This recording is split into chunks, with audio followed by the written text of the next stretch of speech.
Welcome viewers. आज के इस वीडियो लेक्चर में आप सभी का स्वागत है। आज के इस वीडियो लेक्चर का टॉपिक है operand conditioning theory of learning या सक्रिय अनुबंधन का सिद्धांत, जो कि हमारी लर्निंग थ्योरीज के सीरीज का नेक्स्ट टॉपिक है। तो आइए हम देखते हैं कि इसमें लर्निंग को किस तरह से डिफाइन किया गया है। तो शुरू करते हैं। ऑपरेंट कंडीशनिंग की theory famous behavioural psychologist BF Skinner द्वारा दी गई थी। बीएफ स्किनर एक बिहेवियरल साइकोलॉजिस्ट थे और वो फेमस साइकोलॉजिस्ट ईएल थॉर्नडाइक के स्टूडेंट भी थे। तो towards the end of 18th century and in the beginning of 19th century, जबकि क्लासिकल कंडीशनिंग की थ्योरी लर्निंग की टॉप थ्योरी मानी जाती थी, उस वक्त बीएफ स्किनर ने ईएल थॉर्नडाइक के लॉ ऑफ इफेक्ट का एक्सपेंडेड फॉर्म दिया। उसके बेसिस पे उन्होंने अपने एक्सपेरिमेंट्स किए। उनके एक्सपेरिमेंट्स बेसिकली रैट्स और पिजन्स पे थे। तो ईएल थॉर्नडाइक के लॉ ऑफ इफेक्ट को बेस बना के बीएफ स्किनर ने अपने एक्सपेरिमेंट्स किए थे और उसके आधार पे उन्होंने अपनी जो थ्योरी दी थी, और उस थ्योरी में उन्होंने कहा था कि लर्निंग जो है सिर्फ स्टिमुलस और रिस्पॉन्स की का मैकेनिज्म नहीं है, बल्कि उसमें वॉलंटरी या नेचुरल एक्शंस जो इंडिविजुअल्स या द्वारा या ऑर्गेनिज्म द्वारा किए जाते हैं, उनका भी एक काफी बड़ा रोल होता है। तो ईएल थॉर्नडाइक का जो लॉ ऑफ इफेक्ट को एक बार हम रिकॉल कर लेते हैं कि उन्होंने क्या कहा था।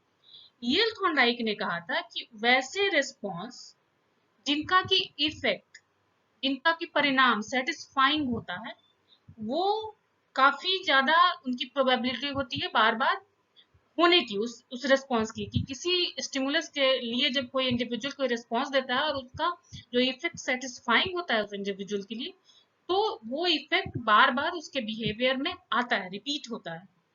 और जिस भी रिस्पॉन्स का एक डिस्कम्फर्टिंग इफेक्ट होता है, जिसका अनसेटिस्फाइंग इफेक्ट होता है, वो चीजें बिहेवियर में हमारे बार बार नहीं आती और धीरे धीरे एक्सटिंक्ट हो जाती है। तो इसी को बेस बना के ईएल थॉर्नडाइक ने आगे अपने एक्सपेरिमेंट्स किए थे। और इस एक्सपेरिमेंट को जानने से पहले हम कुछ एग्जाम्पल्स देखते हैं कि हमारे जो डे टू डे लाइफ में जो हमारे कुछ चीजें होती रहती हैं, जो कि इस तरह की लर्निंग का बहुत बड़ा अच्छा एग्जाम्पल है, जो हम अपने डे टू डे लाइफ में देख सकते हैं, उसको हम देखते हैं। हम देखते हैं कि जैसे ही कोई ऑर्गेनिज्म किसी हॉट प्लेट पे या हॉट स्टोव पे अपना हाथ जैसे ही उसका जाता है, तो वो बर्न होता है और उसका रिफ्लेक्स एक्शन होता है, वो तुरंत हाथ वो ऑर्गेनिज्म हटा लेता है उस हॉट प्लेट पर से। और ये देखा जाता है कि उस चीज को बार बार वो हॉट चीजों को छूने से घबराता है, बचता है, अवॉइड करता है वो उस हॉट चीज को छूना, किसी गर्म चीज को छूना।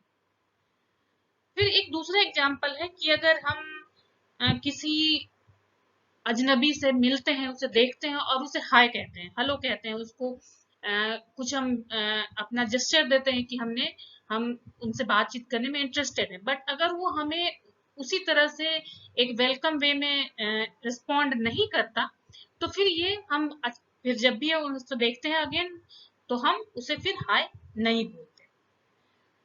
फिर एक और एग्जाम्पल है कि हम अपने पपीज के साथ या अपने पेट्स के साथ देखते हैं कि अगर हम उन्हें कुछ कहते हैं, कुछ करने को कहते हैं, जैसे बैठने को कहते हैं, सिट कहते हैं, और वो बैठ जाता है और हम उसे उसके लिए कुछ ट्रीट देते हैं, कुछ अच्छा सा रिवार्ड देते हैं, तो वो हमेशा वो पेट जो है वो सिट कहने पे बैठ जाता है। वो इस तरह हम देखते हैं कि वो सीख जाता है कि सिट कहने पे हमें बैठना है और उससे हमें रिवार्ड मिले। तो इस तरह हम देखते हैं कि जो हमने जो किया, उसके लिए हमें जो सामने वाले से जो भी रिस्पॉन्स मिला, जो भी बिहेवियर हमारा अप्रिसिएट किया गया, जिसके लिए हमें कुछ रिवॉर्ड मिला, तो उस रिवॉर्ड का इस लर्निंग में काफी ज्यादा महत्व होता है। तो इसी को बेस बना के कि रिवॉर्ड का लर्निंग में एक रोल है, उसको बेस बना के स्किनर ने अपनी एक्सपेरिमेंट की थी। और उन्होंने कहा था कि रिवार्ड का एक रिवार्ड और पनिशमेंट भी उन्होंने जोड़ा था। रिवार्ड और पनिशमेंट का हमारे लर्निंग में काफी बड़ा रोल है। और ये सिर्फ हमारी जो लर्निंग होती है वो सिर्फ स्टिमुलस के प्रति उसका रिस्पॉन्स देना नहीं होता है। तो हम देखते हैं कि ऑपरेंट कंडीशनिंग को स्किनर ने डिफाइन किया था learning through the consequences of behaviour के रूप में। मीन्स हमारा जो भी बिहेवियर होता है उसके जो रिजल्ट्स होते हैं उससे हमारी लर्निंग होती है। Now we have some facts about operant conditioning theory. First one is it is different from classical conditioning. हालांकि दोनों ही थ्योरीज में लर्निंग को कंडीशनिंग के रूप में डिफाइन किया गया, पर ऑपरेंट कंडीशनिंग की थ्योरी काफी ज्यादा डिफरेंट है, सिग्निफिकेंटली डिफरेंट है क्लासिकल कंडीशनिंग थ्योरी से। अब अगर हम क्लासिकल कंडीशनिंग को देखें तो उसमें लर्निंग को या कंडीशनिंग को एक स्टिमुलस और रिस्पॉन्स के मैकेनिज्म के रूप में बताया गया था कि हमें कुछ एनवायरमेंटल स्टिमुलस मिलते हैं, हम उसको रिस्पॉन्स देते हैं, और ये जब ये प्रोसेस बार बार रिपीट की जाती है तो इस रिपीटेशन के साथ ही हमारे स्टिमुलस और रिस्पॉन्स के बीच एक रिलेशनशिप स्टेब्लिश हो जाता है जो बार बार हर रिपीटेशन के बाद स्ट्रॉन्गर होता जाता है, और इसी रिपीटेशन इसी रिलेशनशिप को हम कंडीशनिंग कहते हैं। But Skinner opposed it. Skinner का कहना था कि ऑर्गेनिज्म जो होता है वो एक्टिव होता है, जैसा कि हमारे क्लासिकल कंडीशनिंग थ्योरी में ऑर्गेनिज्म को एक पैसिव चीज के रूप में लिया गया है जो कि only responds to the environmental stimulus. उसका अपना कोई वजूद नहीं दिखा है कि वो अपने आप कुछ कर सके और कुछ वॉलंटरी एक्शन कर सके, कुछ नेचुरल एक्शन कर सके, इसको किसी तरह से एक्सप्लेन नहीं किया गया। तो स्किनर का कहना था कि man is not a victim of environment. वो एनवायरमेंट का गुलाम नहीं होता मैन, वो एक एक्टिव बीइंग है। वो अपने आप सब कुछ वॉलंटरी एक्शन भी करता है, वॉलंटरीली भी कुछ सीखता है। हमेशा वो एनवायरमेंट पे डिपेंड नहीं कर सकता to get some stimulus and to respond. तो उनका कहना था कि man act on environment, environment response, and this response determines whether the behavior is maintained, repeated or avoided। Skinner का कहना था कि ये वो एनवायरमेंट नहीं है जो एक्ट करता है, वो एक ऑर्गेनिज्म एक्ट करता है, मेन एक्ट करते हैं, और एनवायरमेंट उसको रिस्पॉन्स करता है, और उसी रिस्पॉन्स के द्वारा ये डिटरमाइन होता है कि जो बिहेवियर है हमारा वो मेंटेन किया जाएगा, फिर से बार बार रिपीट होगा, या उसको अवॉइड किया जाएगा। अब अगर हम देखें तो स्किनर का जो एक्सपेरिमेंट की जो थ्योरी थी वो एनिमल्स के ऊपर एक्सपेरिमेंट करके दी गई थी। स्किनर ने बेसिकली रैट्स और पिजन्स पे अपना एक्सपेरिमेंट किया था और उसके आधार पे अपनी थ्योरी दी थी। और इसके आगे उनका कहना था कि behaviour is shaped and maintained by it's consequences. अपने रिजल्ट्स के द्वारा बिहेवियर मेंटेन शेप हो जाता है और मेंटेन किया जाता है। It is operated by the organism, organism operate करता है, और उसका जो रिजल्ट इन्वायरमेंट, उसका ऑर्गेनिज्म का इन्वायरमेंट जो उसका रिजल्ट देता है उसके आधार पे इस बिहेवियर का मेंटेनेंस होता है। अब नेक्स्ट क्या थी कि इस तरह के इसी प्रकार के बिहेवियर को जो नेचुरली अकरिंग बिहेवियर होते हैं उनको ऑपरेंट बिहेवियर कहा गया। और इस प्रोसेस को, इस तरह की कंडीशनिंग को जो हमारी बिहेवियर मेंटेन्ड होती है या अवॉइड की जाती है, इस प्रोसेस को हमें ऑपरेंट कंडीशनिंग कहा गया इस बिहेवियर। स्किनर ने जानवरों के ऊपर किए गए अपने एक्सपेरिमेंट्स के आधार पे, अपनी जो फाइंडिंग्स के आधार पे ऑपरेंट कंडीशनिंग की थ्योरी दी थी। चूहों पे एक्सपेरिमेंट करने के लिए उन्होंने एक स्पेशल बॉक्स बनाया था जिसे स्किनर बॉक्स या ऑपरेंट कंडीशनिंग चैम्बर कहा जाता था। इस बॉक्स में एक लाउड स्पीकर लगा था, लाइट्स लगी थी, एक लीवर था, एक फूड डिस्पेंसर था। इस लीवर को दबाने से इस फूड डिस्पेंसर में कुछ खाना आके गिरता था, और नीचे फ्लोर पे कुछ इलेक्ट्रिक की ग्रिड लगी थी जिनसे होके इलेक्ट्रिसिटी फ्लो कराई जा सकती थी। तो एक्सपेरिमेंट करने के लिए स्किनर ने एक भूखे चूहे को इस स्किनर बॉक्स के अंदर रखा, और चूहा चूहे ने कुछ अपने नेचुरली इधर उधर कुछ वॉलंटरी एक्शन किए और इस दौरान उसकी जो ये लिवर था वो दब गया और उसे फूड डिस्पेंसर में कुछ खाना मिल गया और उसकी भूख मिट गई। और फिर चूहा फिर से जब भूख उसे महसूस हुई तो फिर से उसने लीवर दबाया और फिर से उसे फूड मिला और वो उसे खा के वो सेटिस्फाई हो गया। फिर अगेन वो बार बार ये जब भी उसे भूख लगती वो लीवर दबाता और उसे खाना मिल जाता, वो खा लेता और फिर ये प्रोसेस धीरे धीरे होते होते चूहा लीवर को दबाना सीख गया। तो स्किनर ने इस खाने को रिवार्ड जो उसको लीवर दबाने पे जो रिवार्ड मिलता है उसे रीइंफोर्समेंट का नाम दिया उसने, स्किनर ने। तो स्किनर ने दो तरह के रीइंफोर्समेंट की बात की थी, एक पॉजिटिव रीइंफोर्समेंट, एक नेगेटिव रीइंफोर्समेंट। तो पहले इस एक्सपेरिमेंट में चूहे को लीवर दबाने से खाना मिलता है जो उसके सीखने की प्रवृत्ति को बढ़ाता है, वो इसके लिए रिवॉर्ड का काम करता है जो कि पॉजिटिव रीइंफोर्समेंट है। अब नेगेटिव रीइंफोर्समेंट को एक्सप्लेन करने के लिए इसी स्किनर बॉक्स में स्किनर ने दूसरा एक्सपेरिमेंट किया कि इस बार उन्होंने हंगरी चूहे को अंदर नहीं रखा बल्कि एक नॉर्मल चूहा जो भूखा नहीं था उसे बॉक्स के अंदर रखा। लेकिन इस बार क्या था कि इस बार उस चैम्बर के अंदर जो इलेक्ट्रिफाइड ग्रिड थी उसके अंदर इलेक्ट्रिसिटी फ्लो हो रही थी। तो चूहे को वो एक अनप्लीजेंट सा एक्सपीरियंस हुआ, उसके झटके लगे उसे। तो इसी झटके के दौरान उससे बचने के लिए उसने कुछ नेचुरली कुछ एक्ट किया और जैसे ही उसका हाथ लीवर पे गया वो दब गया और उस चैम्बर में इलेक्ट्रिसिटी प्रवाहित होनी बंद हो गई। चूहे को उस अनप्लीजेंट एक्सपीरियंस से छुटकारा मिल गया, उसने उसको अवॉइड कर दिया। तो इस तरह उसने सीखा कि जो ये लीवर है उसको दबाने से उसे उस अनप्लीजेंट एक्सपीरियंस जो था इलेक्ट्रिसिटी का, इलेक्ट्रिक करंट का, उससे उसे छुटकारा मिल गया। तो उस इलेक्ट्रिक करंट को अवॉइड करने के लिए उसने लीवर को दबाना सीख लिया। तो यहाँ पे जो इलेक्ट्रिक करंट है वो एक नेगेटिव रीइंफोर्समेंट का काम करता है जिसको हटाने के लिए वो कुछ करना सीखता है। इस पॉजिटिव और नेगेटिव रीइंफोर्समेंट को हम आगे और अच्छी तरह समझेंगे।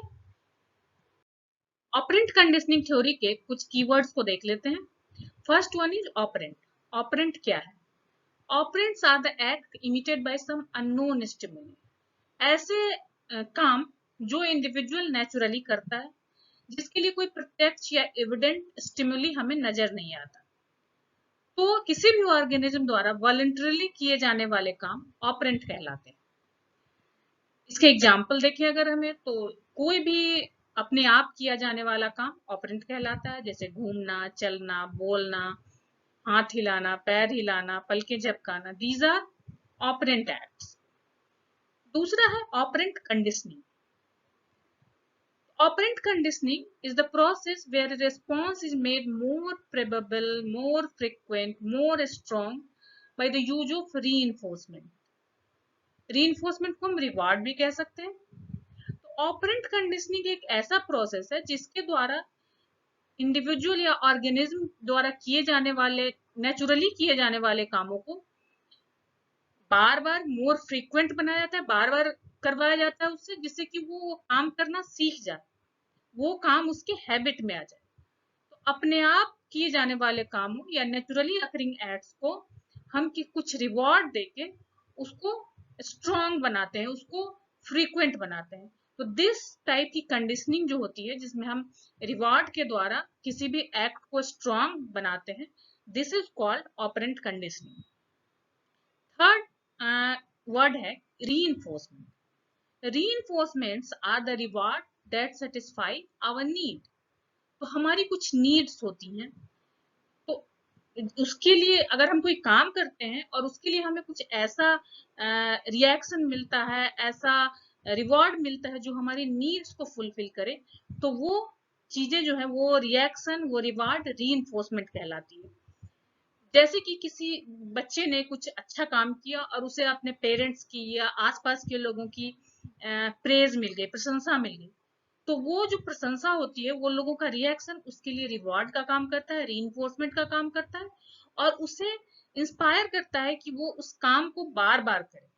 तो इस प्रकार हम बच्चों में अच्छी आदतों के विकास के लिए रीइंफोर्समेंट या रिवॉर्ड का यूज कर सकते हैं। ये हमारे कुछ कीवर्ड्स थे। ऑपरेंट कंडीशनिंग थ्योरी के कुछ मुख्य कॉन्सेप्ट्स देख लेते हैं। पहला है respondent and operant behaviour. Skinner ने रिस्पोंडेंट एंड ऑपरेंट बिहेवियर की बात कही थी। उन्होंने ऑपरेंट बिहेवियर पे ज्यादा एम्फेसिस किया था। रिस्पोंडेंट बिहेवियर की बात क्लासिकल कंडीशनिंग थ्योरी में की गई थी। तो वैसे एक्ट्स जिनका नॉन स्टिमुली होता है, वैसे एक्ट जिनको हम किसी स्टिमुलस के रिएक्शन में करते हैं, that are called respondent behaviour. जैसे कि वातावरण से हमें कुछ स्टिमुलस मिला और हमने उसके रिएक्शन में कुछ काम किया, those acts are called respondent behaviour. दूसरा operant behaviour, all acts which are done naturally, जो भी कोई ऑर्गेनिज्म नेचुरली कुछ एक्ट करता है, they are called operant behaviour. इसका कोई नॉन स्टिमुली हमारे सामने नहीं होता, तो अपने आप नेचुरली वॉलंटरली किए जाने वाले सारे काम ऑपरेंट बिहेवियर कहलाते हैं। इसके एग्जाम्पल हैं कि चलना, घूमना, हंसना, पलके झपकाना, हाथ हिलाना, कोई भी ऐसा काम जो नेचुरली किया जा रहा हो, बगैर किसी स्टिमुलस के किया जा रहा हो, they are called operant behaviour. Second, Skinner ने रीइंफोर्सर एंड रीइंफोर्समेंट की बात की थी। रीइंफोर्सर और रीइंफोर्समेंट आर लाइक रिवॉर्ड्स। किसी भी काम को करने के लिए जो भी हमें प्रशंसा मिलती है या जो भी गिफ्ट या मेडल, कोई भी रिवॉर्ड मिलता है, they are all reinforcement. Reinforcement का उन्होंने काफी बड़ा रोल बताया था लर्निंग प्रोसेस में, और उन्होंने कहा था कि रीइंफोर्समेंट दो तरह के होते हैं, पॉजिटिव और निगेटिव। ऑल दोज थिंग जिसके प्रेजेंटेशन से किसी काम को करने के लिए इंस्पिरेशन मिलता, like medals, gifts, awards, praise, ये सारे पॉजिटिव रीइंफोर्समेंट है। अगर क्लास में किसी बच्चे को अच्छा काम करने के लिए टीचर कोई गिफ्ट देता है, कोई अवार्ड देता है, this is called positive reinforcement. दूसरा है नेगेटिव रीइंफोर्समेंट। ये है कि किसी ऐसी चीज को हटा लेना जो उस ऑर्गेनिज्म को पसंद ना हो, तो उस चीज को हटा लेना उसे किसी काम को बार बार करने के लिए प्रेरित करता हो, तो इस तरह के रीइंफोर्समेंट को हम नेगेटिव रीइंफोर्समेंट कहते हैं। जैसे अगर क्लास में टीचर बोलता है कि जो भी कोई असाइनमेंट अच्छे से करके लाएगा उसे कल होमवर्क से छुट्टी, तो ये होमवर्क को हटा लेना एक नेगेटिव रीइंफोर्समेंट का काम करता है असाइनमेंट को अच्छी तरह से बनाने में, तो ये नेगेटिव रीइंफोर्समेंट है। इसके अलावा उन्होंने पनिशमेंट की भी बात की थी। वो ऐसे पेनफुल स्टिमुलस हैं जिनको इम्पोज किया जाता है अनडिजायरेबल बिहेवियर को रिमूव करने के लिए, लेकिन स्किनर ने पनिशमेंट को अवॉइड करने की सलाह दी थी। उन्होंने कहा था कि पनिशमेंट के बहुत ज्यादा इफेक्टिव और लॉन्ग टर्म इफेक्ट नहीं होते और पनिशमेंट को अवॉइड किया जाना चाहिए।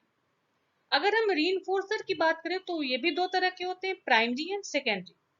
प्राइमरी रीइंफोर्सर जो होते हैं वो डायरेक्टली आपको किसी काम को करने के लिए प्रेरित करते हैं, जैसे किसी काम के करने के बदले रिवॉर्ड दिया जाना, वो प्राइमरी रीइंफोर्सर।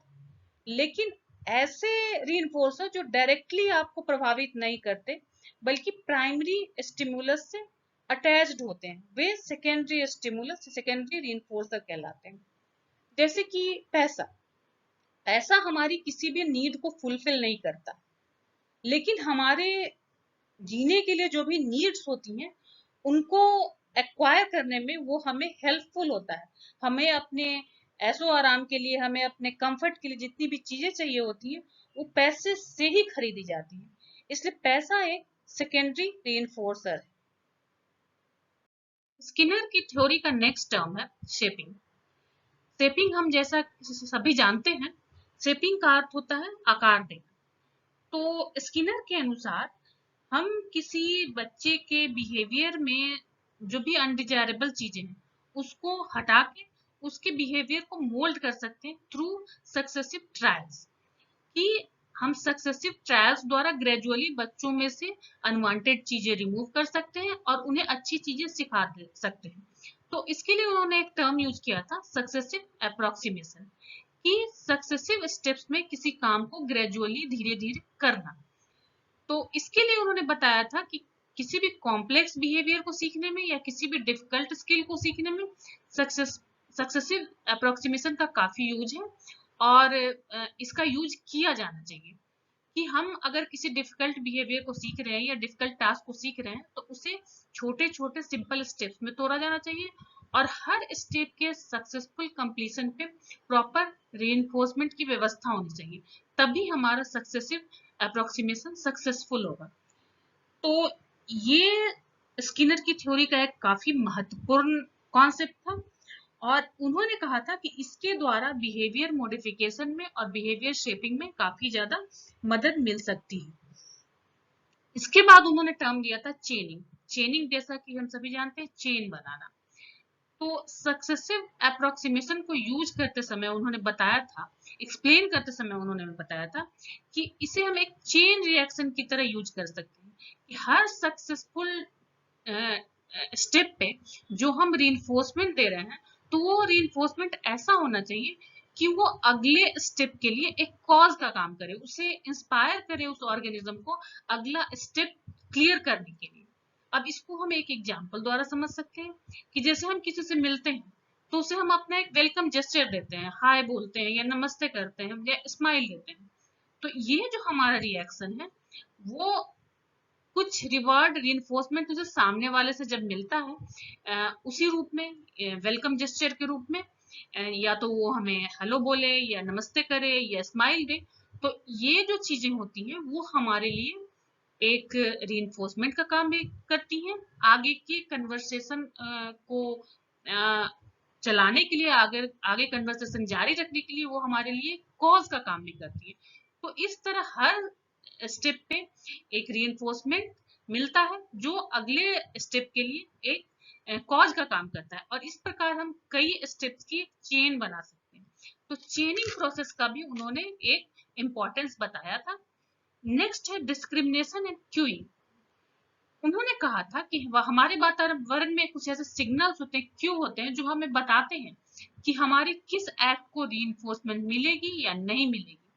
तो उस क्यू को समझना एक अच्छे लर्निंग के लिए काफी इंपॉर्टेंट है और उनमें डिस्क्रिमिनेट करना, डिस्क्रिमिनेशन पावर आना कि हाँ ये जो क्यू है ये हमें बता रहा है कि हम अभी अगर ऐसा एक्ट करें तो हमें रीइंफोर्समेंट मिलेगा, उसका रिवार्ड मिलेगा।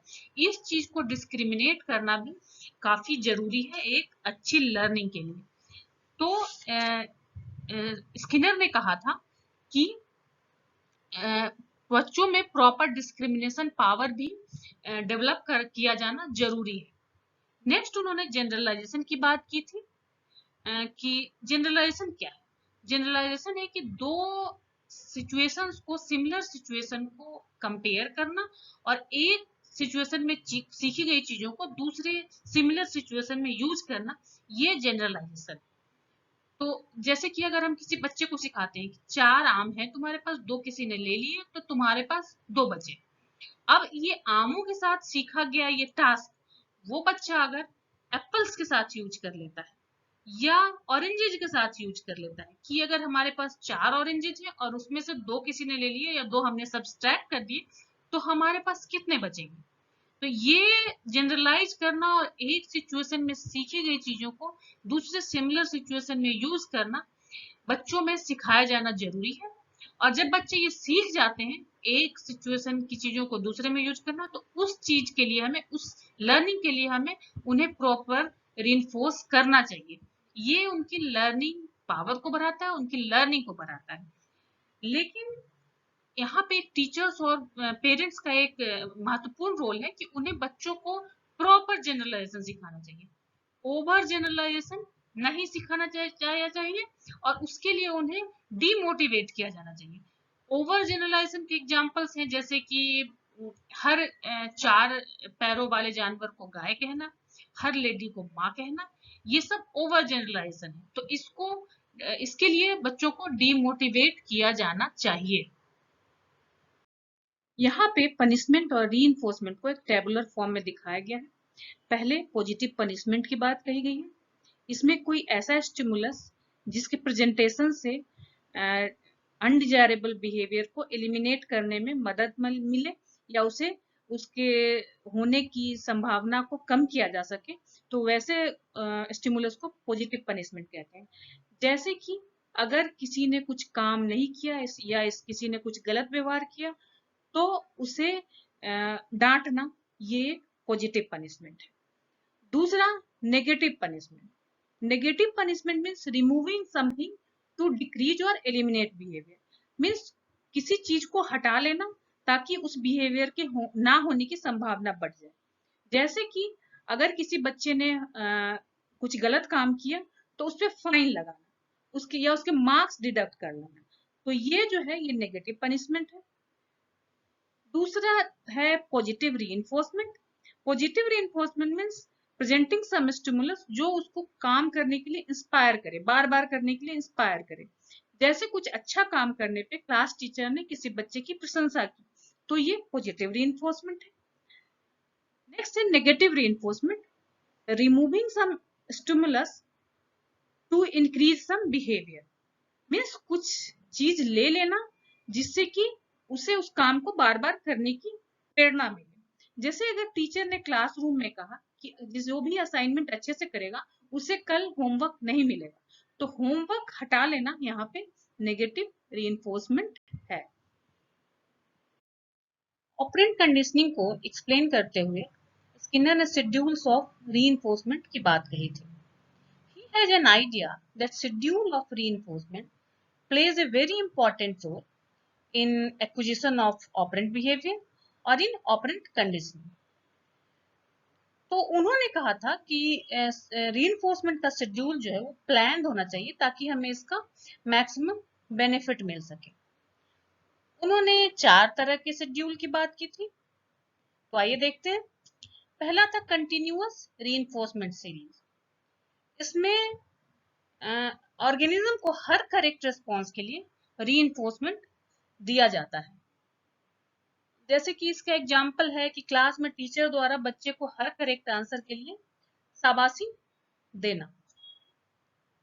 दूसरा है फिक्स्ड इंटरवल रीइंफोर्समेंट शेड्यूल। इसमें था कि एक फिक्स्ड इंटरवल के बाद रीइंफोर्समेंट दिया जाता था। एक फिक्स टाइम सेट था कि हर 5 मिनट के बाद, हर 10 मिनट के बाद मैं उसको रीइंफोर्स करूंगा। अब इस टाइप के शेड्यूल में इस चीज को कंसीडर नहीं किया जाता था कि उस फिक्स्ड इंटरवल के दौरान या उस सेट टाइम पीरियड के दौरान कितने करेक्ट आंसर दिए गए। इसमें सिर्फ टाइम इंटरवल इंपॉर्टेंट होता था और फिक्स टाइम के बाद टीचर द्वारा या जो भी प्लान करता था उस कंडीशनिंग को, उसके द्वारा रीइंफोर्समेंट दिया जाता है। Third one is fixed ratio reinforcement schedule. इस तरह के शेड्यूल में एक फिक्स्ड नंबर ऑफ रेस्पॉन्सेज या कहें fixed number of correct responses, उसके बाद रीइंफोर्समेंट दिया जाता था। तो अगर इसका एग्जाम्पल हम देखें तो अगर स्किनर के एक्सपेरिमेंट की बात करें तो चूहे द्वारा एक fix number of liver press के बाद उसको खाना दिया जाना, या बच्चे के द्वारा क्लास में एक खास नंबर ऑफ क्वेश्चंस आंसर किए जाने के बाद रीइंफोर्समेंट देना। इस तरह के ये जो एग्जाम्पल हैं ये फिक्स्ड रेशियो रीइंफोर्समेंट के एग्जाम्पल हैं। इसमें कई तरह की फैक्ट्रियों में जो वेजेस दिए जाते हैं वो फिक्स्ड रेशियो शेड्यूल के आधार पे दिए जाते हैं कि जैसे कि अगर किसी जगह बॉक्स पैक करने का काम होता है या किसी जगह गारमेंट सिलने का काम होता है तो एक फिक्स्ड नंबर ऑफ गारमेंट सिलने के आधार पे उनका वेजेस डिसाइड होता है। Next one is variable reinforcement schedule. इसमें कुछ पहले से फिक्स्ड नहीं होता, एक वेरिएबल टाइम इंटरवल या वेरिएबल नंबर ऑफ रेस्पॉन्सेज के बाद इसमें रीइंफोर्समेंट दिया जाता है। तो इसमें जो ऑर्गेनिज्म है उसको पता नहीं होता कि उसे कब रीइंफोर्समेंट मिलेगा। वेरिएबल रेशियो रीइंफोर्समेंट शेड्यूल सबसे ज्यादा इफेक्टिव माना गया है लर्निंग में, क्योंकि इसमें जो ऑर्गेनिज्म है उसे पता नहीं होता कि उसे कब रीइंफोर्समेंट, कब रिवार्ड मिलेगा, और इसलिए वो थ्रू आउट द प्रोसेस वो मोटिवेटेड रहता है अच्छा करने के लिए, करेक्ट काम को करेक्टली करने के लिए। तो ये रीइंफोर्समेंट शेड्यूल सबसे ज्यादा इम्पोर्टेंट माना गया, सबसे ज्यादा अच्छा माना गया। इन चारों शेड्यूल्स की अगर हम बात करें तो कंटिन्यूअस रीइंफोर्समेंट शेड्यूल में बच्चे हर आंसर को करेक्टली करने के लिए इंस्पायर तो होते हैं, बट ऐसा देखा गया है कि जब रीइंफोर्समेंट हटा लिया जाता है किसी भी वजह से, तो एक्सटिंक्शन की प्रोबेबिलिटी, जो लर्न किया उसने या जो आंसर करेक्टली देने की जो उसका की प्रवृत्ति, उसमें कमी आ जाती है और वो सीखी हुई चीजों का एक्सटिंक्शन जल्दी हो जाता है। यही बात फिक्स्ड इंटरवल और फिक्स्ड रेशियो रीइंफोर्समेंट शेड्यूल में भी होती है कि इसमें बच्चे पहले से प्रिडिक्ट कर लेते हैं कि अब जो है इस क्वेश्चन के लिए हमें, अगर मैं सही जवाब दूं तो उसका रीइंफोर्समेंट मिलेगा मुझे।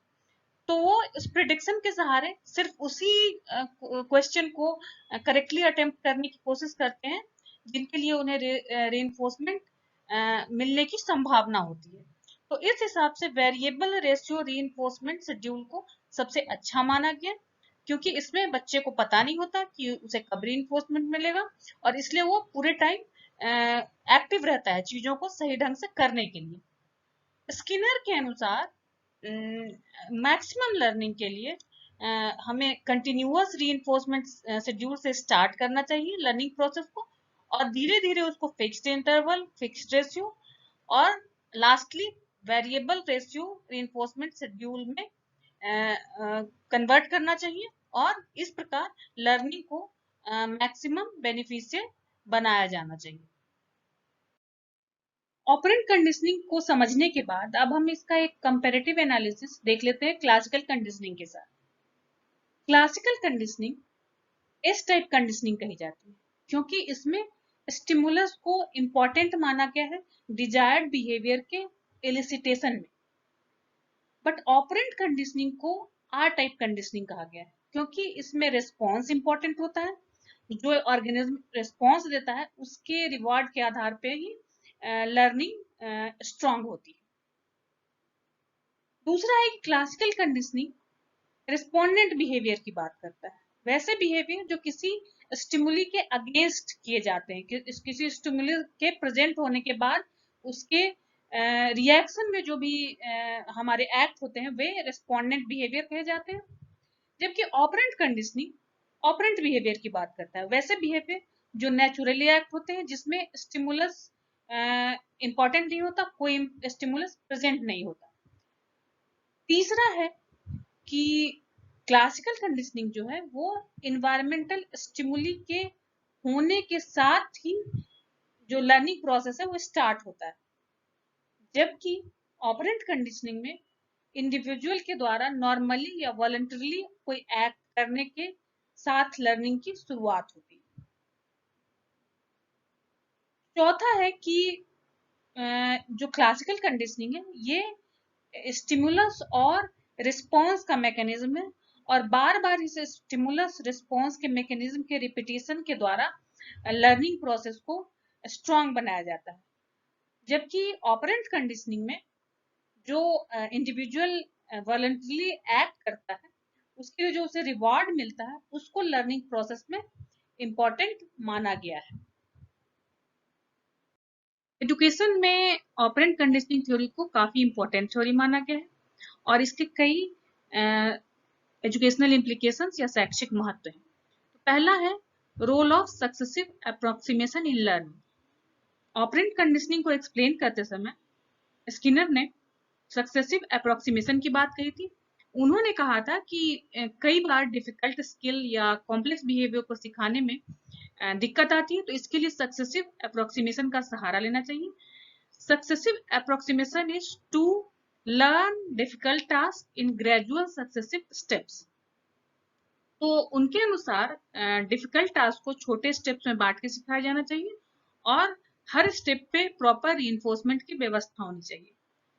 तो ये प्रोसेस हमारे क्लासरूम टीचिंग लर्निंग के लिए भी और होल एजुकेशन प्रोसेस के लिए भी काफी ज्यादा इम्पोर्टेंट है, और इसका टीचिंग लर्निंग में और एजुकेशन में काफी यूज किया जाता है। दूसरा है, उन्होंने use of reinforcement and punishment की बात कही थी। उन्होंने कहा था कि रिइंफोर्समेंट का ज्यादा से ज्यादा यूज किया जाना चाहिए और पनिशमेंट को अवॉइड करना चाहिए। उन्होंने कहा था कि इवन अनवांटेड या अनडिजायरेबल बिहेवियर को रिमूव करने के लिए भी रिइंफोर्समेंट का सहारा लेना चाहिए, ना कि पनिशमेंट का, क्योंकि पनिशमेंट के कई बहुत मेजर साइकोलॉजिकल इफेक्ट्स भी हो सकते हैं, और अगर ऑर्गेनिज्म के पास उसके बिहेवियर का कोई अल्टरनेटिव नहीं हो तो ये साइकोलॉजिकल प्रॉब्लम को जन्म दे सकता है। तो ये हमारा एक दूसरा महत्व है हमारे लर्निंग प्रोसेस में। तीसरा, उन्होंने बिहेवियर थेरेपी और बिहेवियर मॉडिफिकेशन में ऑपरेंट कंडीशनिंग के यूज की बात कही थी। हम देखते हैं कि उन्होंने शेपिंग ऑफ बिहेवियर की बात कही थी और रीइंफोर्समेंट द्वारा अच्छे आदतों के इनकलकेशन और अनडिजायरेबल बातों के रिमूवल की बात उन्होंने की थी, और इन चीजों का हमारे क्लासरूम टीचिंग में काफी यूज है, काफी यूज होता है। चौथा, उन्होंने डेवलपमेंट ऑफ ह्यूमन पर्सनैलिटी की बात कही थी, और डेवलपमेंट ऑफ ह्यूमन पर्सनैलिटी में भी ऑपरेंट कंडीशनिंग का काफी बड़ा रोल है। हम देखते हैं कि कैसे हम किसी बच्चे में अच्छी आदतों का विकास कर सकते हैं और अनडिजायरेबल या बुरी आदतों को हटा सकते हैं by the use of reinforcement. तो ह्यूमन पर्सनैलिटी के डेवलपमेंट में भी ऑपरेंट कंडीशनिंग का रोल है। नेक्स्ट है, ऑपरेंट कंडीशनिंग ने लर्निंग मशीन्स और प्रोग्राम लर्निंग के डेवलपमेंट में भी काफी योगदान दिया है। प्रोग्राम लर्निंग एक ऐसा प्रोसेस है जिसमें टीचर की जगह प्रोग्राम मटेरियल यूज किए जाते हैं बच्चों की लर्निंग के लिए। तो इसमें मटेरियल को इस प्रकार डिजाइन किया जाता है कि जो बच्चे हैं वो अपनी पेस पे सीख सकें, और इसमें फेलियर के चांसेस कम रहते हैं, सक्सेस के चांसेस ज्यादा होते हैं। इसके अलावा इसमें तुरंत इंस्टेंट फीडबैक की व्यवस्था होती है बच्चों को उनके काम के लिए, और जब तक बच्चा एक प्रोग्राम या एक चैप्टर को कंप्लीट नहीं कर लेता, उस पर मास्टरी नहीं कर लेता, तब तक उसे आगे बढ़ने की के लिए दूसरा मटेरियल प्रोवाइड नहीं किया जा सकता। तो इसमें ये फायदा होता है कि बच्चे हर कॉन्सेप्ट को अच्छी तरह सीखते हैं और उस पर कमांड हासिल करते हैं। तो ये प्रोग्राम्ड लर्निंग ने टीचिंग मशीन्स और कंप्यूटर असिस्टेड लर्निंग मटेरियल्स के डेवलपमेंट में भी काफी ज्यादा सहायता की है, और कंप्यूटर असिस्टेड इंस्ट्रक्शंस के जो आजकल बहुत ज्यादा हो रहा है, बहुत ज्यादा यूज में है, उसका डेवलपमेंट भी ऑपरेंट कंडीशनिंग थ्योरी के आधार पे हुआ है। नेक्स्ट है emphasis on the importance of reinforcement schedule। Skinner ने रीइंफोर्समेंट शेड्यूल के बारे में बात कहा था, तो उसको हम अपने क्लासरूम टीचिंग में यूज करके बच्चों की लर्निंग को, बच्चों के सीखने की आदत को काफी ज्यादा इम्प्रूव कर सकते हैं और उनकी लर्निंग को इम्प्रूव कर सकते हैं कि रीइंफोर्समेंट कब दिया जाए, कहाँ दिया जाए, और उसके डिस्क्रीट यूज द्वारा हम बच्चों की लर्निंग को सक्सेसफुल बना सकते हैं। ऑपरेंट कंडीशनिंग थ्योरी के कुछ पॉजिटिव्स और नेगेटिव्स को देख लेते हैं। अगर पॉजिटिव्स की बात करें तो ऑपरेंट कंडीशनिंग थ्योरी एक ऐसी थ्योरी है जो बहुत ज्यादा वैरायटी ऑफ बिहेवियर्स को एक्सप्लेन करती है, उनके एक्विजिशन में हेल्पफुल साबित होती है। लर्निंग प्रोसेस में ये हेल्पफुल है, एडिक्शन को दूर करने में ये हेल्पफुल साबित होती है, लैंग्वेज एक्विजिशन में सहायक होती है। इसके कई तरह की प्रैक्टिकल एप्लीकेशंस भी हैं, क्लासरूम में यूज की जा सकती है। प्रिजन्स में कैदियों को सही व्यवहार सिखाने में, उनके अनवांटेड बिहेवियर्स को दूर करने में भी ये सहायक है। साइकेट्री में भी इसका काफी ज्यादा रोल है, साइकोलॉजिकल प्रॉब्लम्स को दूर करने में ये साइकेट्रिक हॉस्पिटल्स में और बिहेवियर थेरेपी में भी यूज की जाती है। अब अगर नेगेटिव एस्पेक्ट को देखें तो ये हेरिडिटी के रोल को डिफाइन करने में अनसक्सेसफुल है। जो लर्निंग प्रोसेस में या बिहेवियर के एक्विजिशन में जो हेरिडिटी का रोल होता है उसको प्रॉपरली डिफाइन नहीं करती है, प्रॉपरली एक्सप्लेन नहीं करती। इसके अलावा लर्निंग प्रोसेस में जो कॉग्निटिव फैक्टर्स का रोल होता है, हमारे बौद्धिक शक्तियों का जो रोल होता है, उसका भी एक कंप्लीट एक्सप्लेनेशन नहीं दे पाती। तो इस तरह हम देखते हैं कि इसके कुछ पॉजिटिव एस्पेक्ट्स भी हैं और कुछ नेगेटिव एस्पेक्ट भी हैं। तो ये थी ऑपरेंट कंडीशनिंग की थ्योरी, और आई होप कि ये आप सबको अच्छे से क्लियर हो गई होगी।